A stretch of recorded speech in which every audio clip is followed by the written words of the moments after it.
Cette semaine qui s'achève en Guinée, l'actualité a été marquée par le dépôt des candidatures du président de la République à la prochaine présidentielle. Vous le savez, depuis plus d'une année, le Front national pour la défense de la Constitution s'était battu pour éviter que la Constitution de mai 2010 soit changée parce que ses membres estimaient que l'actuel régime voudrait changer cette Constitution dans le seul et unique but d'offrir un autre mandat au président Alpha Condé. À l'époque, ses militants, ses adeptes disaient que non. Dès après le double scrutin du 22 mars, on a encore entendu que les compteurs sont remis à zéro.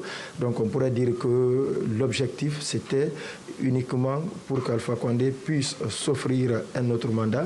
On peut affirmer sans risque de se tromper que le masque est tombé.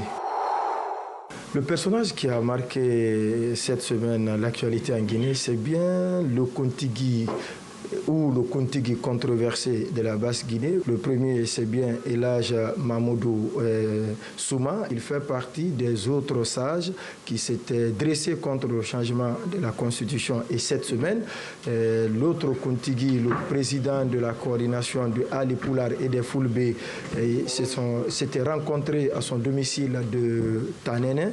Et une rencontre qui a été dispersée à coups de gaz lacrymogène par les forces de l'ordre.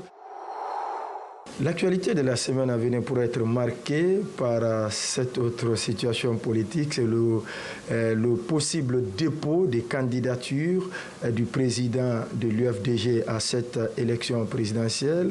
Très certainement, lundi ou au plus tard mardi, le président de l'UFDG, Cellou Dalein Diallo, va déposer son dossier de candidature à cette présidentielle. Maintenant, la question va résider à pourquoi le parti n'a pas participé aux élections législatives. Le parti décide de participer à cette présidentielle. Pourtant, c'est la Constitution adoptée après le double scrutin du 22 mars qui va forcément, les lois qui en ont été résultées, ce sont ces lois qui vont encadrer cette présidentielle.